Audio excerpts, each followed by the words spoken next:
Hello അസ്സാം വലൈക്കും ചങ്ങായിമാരെ, എന്തെല്ലാം വിശേഷം? സുഖല്ലേ? ഡെയിലി ഉച്ചയ്ക്ക് വന്ന് ഒന്നിങ്ങനെ ആലോചിക്കും എന്താപ്പം ഒന്ന് കഴിക്കുകയെന്ന്.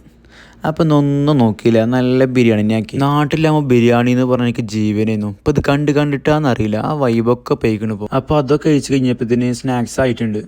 അപ്പോൾ ഇതൊന്നും ഞാൻ കഴിച്ചിട്ടില്ല, നിങ്ങൾക്കൊന്ന് കാണിച്ചു തന്നാണ് എന്തൊക്കെ ഇവിടെ റെഡിയിലുണ്ട് എന്നുള്ളത്. അപ്പോൾ ഇതൊക്കെ നിങ്ങൾ കണ്ടില്ലേ, ഇനി നമ്മളെ ചെങ്ങായിമാർ വന്നിട്ടുണ്ട്, നമുക്ക് ഓൽക്ക് എന്താ വേണമെന്ന് ചോദിച്ചു നോക്കാം. ഞാനാണ് ചെന്നപ്പോഴാണെങ്കിൽ അവിടെ ഫുള്ള് ഫോട്ടോ ഷൂട്ടിങ്, എന്താ ചെയ്യുക, ആരൊക്കെ ഇപ്പോൾ ഇരിക്കുന്നത്, മമ്മൂട്ടി മോഹൻലാലോ. ഇനിയിപ്പോൾ അവിടെ ആരൊക്കെ ഇരിക്കാന്ന് പറഞ്ഞിട്ടും കാര്യമില്ല, ഒരു പെരുംജാതി തള്ളയിലാണ് എന്തായാലും. അപ്പോൾ എല്ലാവരും കുടിക്കല്ലോ വിചാരിച്ചിട്ട് ഞാനൊരു കോഫി എടുത്താണ്. അപ്പം ഉണ്ട് നമ്മളെ ബായി വരുന്നത്, അഫ്സൽ ബായിത്തോടെ ജ്യൂസ് പിയോ എന്ന് പറഞ്ഞിട്ട്. ഞാൻ എന്തായാലും വാങ്ങി വെച്ചോ, അല്ലെങ്കിൽ പിന്നെ അത് കിട്ടൂലേ. അപ്പോൾ അതൊക്കെ കഴിഞ്ഞപ്പോഴാണ് നാട്ടിൽ നിന്ന് നമ്മൾ ചെങ്ങായിക്ക് വൈഫ് ബർത്ത്ഡേ ഗിഫ്റ്റ് കൊടുത്തിരിക്കുന്നത്. എന്താ ഞമ്മക്കനെ കൊടുത്താലോ?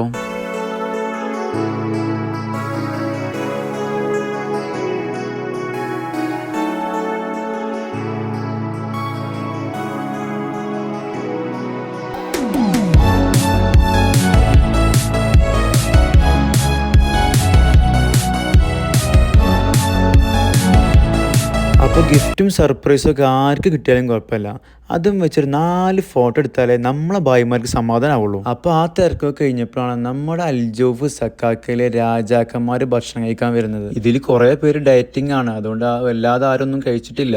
നിങ്ങൾക്ക് ആ പ്ലേറ്റ് കണ്ടാൽ മനസ്സിലാവൂലേ. സംഭവം എന്തൊക്കെ പറഞ്ഞു കഴിഞ്ഞാലും നമ്മളെ ചങ്ങായിമാരൊക്കെ വന്ന് ഒരുമിച്ച് ഭക്ഷണം കഴിച്ച് സംസാരിച്ച് കുറച്ച് നോണൊക്കെ പറഞ്ഞു പോകുമ്പോൾ അതൊരു സുഖം തന്നെ. സാധാരണ ചിക്കനൊക്കെ കഴിച്ച് കഴിഞ്ഞാൽ കുറച്ച് എല്ലെങ്കിലും ബാക്കി ഉണ്ടാവലുണ്ട്, ബലിയിൽ അതുമില്ല. അല്ല എന്തപ്പം ഉണ്ടായി, എന്താണെങ്കിലും കുഴപ്പമില്ല, ഇനിയിപ്പോൾ അങ്ങനെ ഉണ്ട് പോട്ടെ. അപ്പോൾ ഓല ഭക്ഷണം കഴിക്കലും കഴിഞ്ഞു, അപ്പോൾ ഓലും പോയി, പിന്നെ നമ്മളാരെ കാത്തുക്കണോ നമുക്കും പോവാം. അപ്പോൾ എല്ലാവർക്കും ഹാപ്പി ലൈഫ് കിട്ടാം.